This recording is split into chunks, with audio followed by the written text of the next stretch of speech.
Hi, welcome to the Virtual Electrician, TVE, your one-stop shop for do-it-yourself electrical help. Today we will talk about how to properly install a remodel box or cut-in box, whatever you want to call it. This is the box you will run your wire to if you are trying to add an outlet or switch to a room that is already finished. You will need a Studfinder, multi-tool or drywall knife, your cut-in box, a pocket level, and a screw gun or screwdriver. The first step is making sure you don't hit a stud when installing the box. This is where you use a stud finder. If you don't have a stud finder, you can knock on the drywall and it should feel solid and make a thump when you knock. If there is not a stud there, it will feel hollow and make a louder sound. Once you have figured out where you want to put the box, turn it around and use it as a guide to mark the wall with a pencil.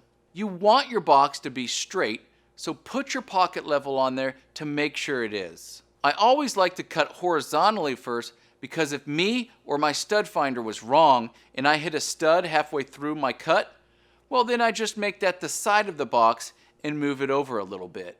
Now you want to pre-screw in the ears of these boxes before you install them. If you don't, you will be fighting the screw and probably end up stripping it. Push the tab in with your screwdriver where you are going to insert the wire. Put the wire in the box and screw the tabs in. Now you are ready to install your outlet.